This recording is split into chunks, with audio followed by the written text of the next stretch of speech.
welcome to the Channeling JT podcast. I am your host, Serena Baptista, of course, having the co-host of JT Baptista. He is always my co-host. He is the reason why we do these. He is the reason why I am anywhere close to doing these things. I just love his participation. And of course, I'm sure he will be here as we talk today. But we have a very special guest for you today. We have Brian D. Smith.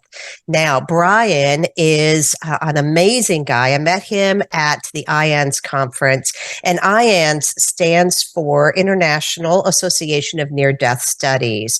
And what that organization is they bring to light the NDEs, the near-death experiences, and they also bring to light those of us who have had spiritually transformative experiences. And each year we have a conference. And this year, actually, we're going to be in DC, and I'm very excited to be presenting. So if you can come, that would be wonderful. I know Brian is also a spiritual transformative experiencer, and we will, I'm sure, talk about that as we get going farther into what we're doing here. So let's get to it. Let's talk about Brian, and he is a certified grief educator, life purpose coach, and positive intelligence coach. His mission is to help people rediscover who they are and why they are here. Brian believes the secrets to surviving this life and thriving lie in those two questions.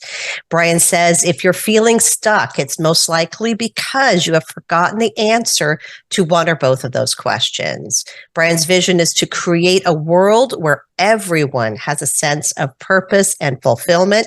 That should sound familiar if you've ever worked with me. If we know why something is happening, if we can give it meaning, we can endure just about anything. Brian wants to remind everyone of their true nature and reason for being. Brian is the host of the Grief to Growth podcast and also the author of Grief to Growth, Planted, Not Buried, an amazing book. And he is also the creator of the Grief to Growth YouTube channel. He appears on podcasts and frequently at events and conferences. Brian is also on the board of Helping Parents Heal, a wonderful organization, and the Soul Phone Foundation. He has worked with hundreds of parents and others in his work. Brian, thank you so much for being here. It is an absolute pleasure to have you on the podcast. Yeah, it's great to see you again. Great to see you also. Let's get right into it because I know that the people who are listening are really interested in how you do your business. So how did you get started in grief coaching, first of all? Well, it's, I always say that, and I think a lot of people that are in this, it's like you don't choose this, it chooses you. And for me, looking back at, 62 years now, it started when I was a child in terms of I had a great fear of death. It paralyzed me because of some religious stuff and stuff like that. I just always had this fear. So I studied and studied and studied. I finally got fairly comfortable with the afterlife when I was in my probably 30s or 40s. And then 8 years ago, my daughter, Shayna, passed away suddenly. She was 15 years old. I'm so sorry. Oh, yeah. Thank you. I appreciate that. So it was in 2015, she suddenly passed away. And I've always been, my grandfather was a pastor. I've always felt like my role was to kind of teach and inspire people, I think. So about 3 years after Shayna passed away, I was like, I think this is what I'm supposed to be doing. So this is about, again, 3.5, 4 years ago, I wrote the book, Grief to Growth. I started the YouTube channel and the podcast, got my life coaching certification, got certified by David Kessler and as a certified grief educator. And so this is my mission now. And similar to you with your son, my daughter is, I think she would say she's the star, and I'm the co-host. But right. She has come through meetings and said that she's a better writer than I am. She helps with my writing, but her picture's up behind me, for a reason, because I feel like she's always with us when we're doing these things.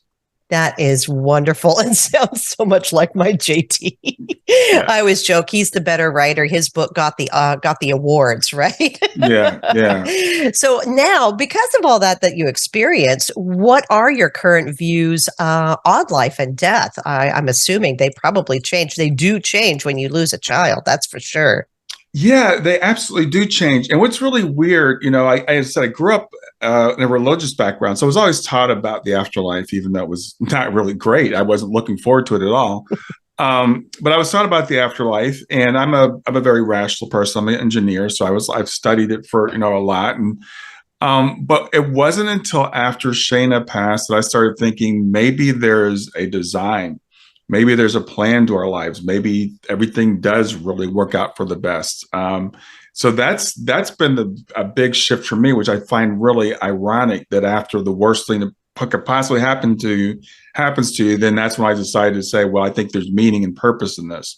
But that's the conclusion that I've come to, and it just gets reinforced the more I study about why it is we come here, what it is we're here to experience. So that's been a big shift for me. Definitely. I can say the same. Definitely. Why do you feel, though, it's important to know who we are and why we are here based upon everything that you've learned? Well, because this life is hard. It's not easy. Adulting is not easy. And when you look at it and you think, well, this is just random, this is not going anywhere, there's no purpose, there's no meaning behind this. To me, it just makes it very, very difficult to endure. And I use a lot of analogies because it's the only way we can really understand things, I think. So if say you go to the gym and you're working out at the gym and you've got the pain that you're going through and you're sore the next day. Well, you do that because you know it's going to help you improve yourself and grow your muscles. You would never go through that pain unless there was some outcome from it. So I think it's similarly the things that we go through here. If we think they're just random, we're just going to rail against them.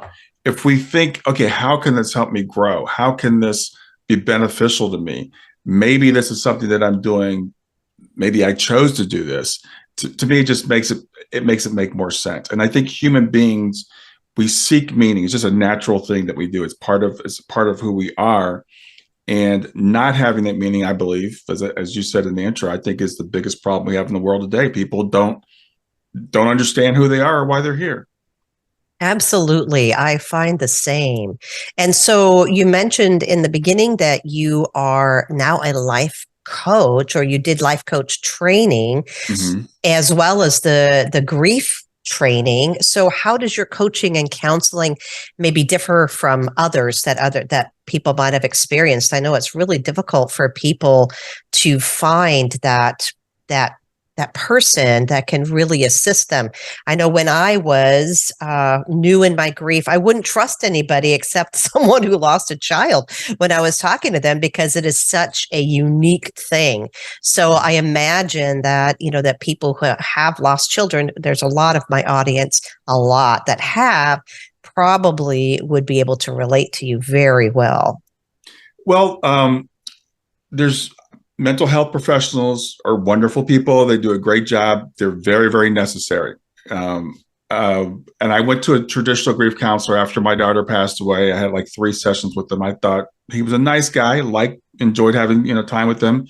But after 3 sessions, we both agreed, I didn't need that anymore. He just wasn't really able to help. When I trained with David Kessler, who's one of the most, well-known grief people probably in the world, he talks about the fact that before his son passed away, and he was doing this work before his son passed away. It's like, Wow. I need to go back and apologize to all those people that I counseled before, because, I did, and this is David, I didn't really know what I was doing. I didn't have that experience. So there are a couple of things that I figured out that are different about me. And first of all, almost all of my clients have been to traditional grief counselors before they've come to me, or they've been to just, therapists before they come to me. One is, as you said, that having that experience of having gone through it. I find that I was talking with a mother the other day, and she just kept saying, well, I know this is personal, but I want to ask you this. I know this, they want to know about me. You go to a traditional counselor, they're taught this is not about you. Don't talk about you. They're just kind of like a blank slate that they're just reflecting back to you. People want to know, do you understand what I'm going through? Is what I'm going through normal? I'm a year in. What's it going to be like in 2 years or 3 years? And with me being 8 years in now, I can't tell them exactly how it's going to be, but I can offer them some hope, because in that early phase, you feel like nobody understands and I'm never going to heal. And in fact, for me, I didn't Absolutely. even really want to heal. So that's one thing that's different about what I do. The other thing is I am not only not hesitant to talk about the afterlife and the meaning of life and all that stuff. That is my primary focus, because I think, Nice. again, not having that focus, not understanding, not being able to put things in context, not being able to understand continuing bonds, having that continuing relationship like you and I talk about our children. Right. Not, I was going to say as if they're still here, because they're still here. We talk about them in that way. I very rarely refer to my daughter in the past tense. And so with what I do with my clients is say, yes, this is the end of your world in a certain sense. This is the end of a certain part of your life, but it's not the end of your life. It's not the end of your child's life. It's the end of a phase of their life. Now we're each moving into a new phase of our life. It's a new beginning for them. It's also a new beginning for you. And how are we going to make this new beginning? What's the next phase of our life going to be like? So Wow. it's taking that approach like, it's like I said, and I know in a very real sense, it is the end of our world. I remember the moment that the doctor told me that Shana wasn't coming home, Yeah. thinking that thought, this is the end of my world. But it's the beginning of something else. Nothing ever truly ends. We're always starting something new. And so that's where I go with it. Wow, that's just incredible and so relatable to, I know, a lot of people here. What would you say, though, is the key to handling grief? I mean, everybody has to go through it, maybe not to the extent that we have had to, but even if they Mhm. do, what would be that key that you would say? Again, I think the key is, if you look at traditional grief counseling and you look at like Freud, for example, when he was talking about grief, he's like, okay, basically your attachment to that person that's gone is an unhealthy attachment. You need to let go. And, holding on to something that's not here anymore doesn't make sense. That's only going to cause us pain. So for me, the key to handling grief is to understand I do have to let go of that physical relationship, and it's still a struggle. It's not like this, you can bypass all the pain that we go through. But the key is saying, okay, this is not the end. And that's the lie that your saboteurs were. We mentioned earlier, positive intelligence. So I teach that because it's a real key part of what I do.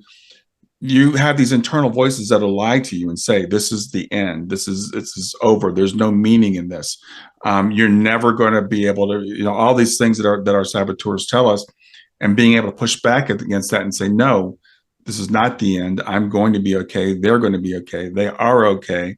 Let me find meaning in this. Let me make meaning in this. So that's, to me, the key to grief. It's like, it's giving it meaning. It's, Viktor Frankl, when he was in the concentration camp, he was like, I can go through this because he found a way to give it meaning. So Wow. whenever we can find a way to put meaning into things, we can endure pretty much anything. Wow, that's just amazing. I love that. I love that. I want to have a way for our listeners to get in contact with you. I know you have a website and your YouTube channel. What is the website? The website is grief numeral 2 growth.com. And that's Perfect. the same for the YouTube channel. Everything is grief numeral 2.com. People can reach me there. I offer a free 30-minute consultation if people want to reach out to me. I do Great. have a program I've developed that I call it my Grief to Growth GPS program, because I'm a guide. And so what I realize is that when people work with me, just like one-off, booking one call at a time, we made some progress. I find it's better if we can say, let's structure something for you. And so that's what I've been working with my clients on lately. And I find that people are getting a lot better results a lot faster. So you can go to my website, you can find out about that. You can book a discovery call with me. And I find different ways to work with people that way. I've also just launched a course, because people want to find a way that's Perfect. less expensive and not so much, not so much of a commitment. It's called Love Never Dies, and you can go to grief2growth.com/love never dies. It's a series of videos. It's got some exercises. There's a little bit of text in there too, but it's a way you can go through and all the things that I teach in my other program without the real hands-on, but just to give you a good idea of what it'd be like to work with me. That is beautiful. I'm so happy you have that, because some people, they might not feel comfortable going to somebody right away. They want to do it on their own. And what a beautiful way to introduce them to your work. That is amazing. And places, where are you going to be? Are you going to come to DC? Yeah, I've spoken. I think this will be, well, as far as conferences goes, I think it's the third IANS conference I've spoken at, but I've also done a couple other things with IANS. We just did the spring symposium a couple of weeks ago, but Beautiful. I live in Ohio, and finally it's on the East Coast. So I'm planning to be there in person, and I'm going to be speaking twice and doing a workshop. Oh, great. Awesome. Well, I know I will see you there. Yeah. Definitely. It has been so wonderful talking with you today, Brian. And I so appreciate you sharing what you do, your ideas, and just the tools that people need to get through what they're going through. So thank you so much for being with us today. Well, thanks for having me, and thanks for what you do. Oh, thank you. I appreciate that. So does JT. Yeah.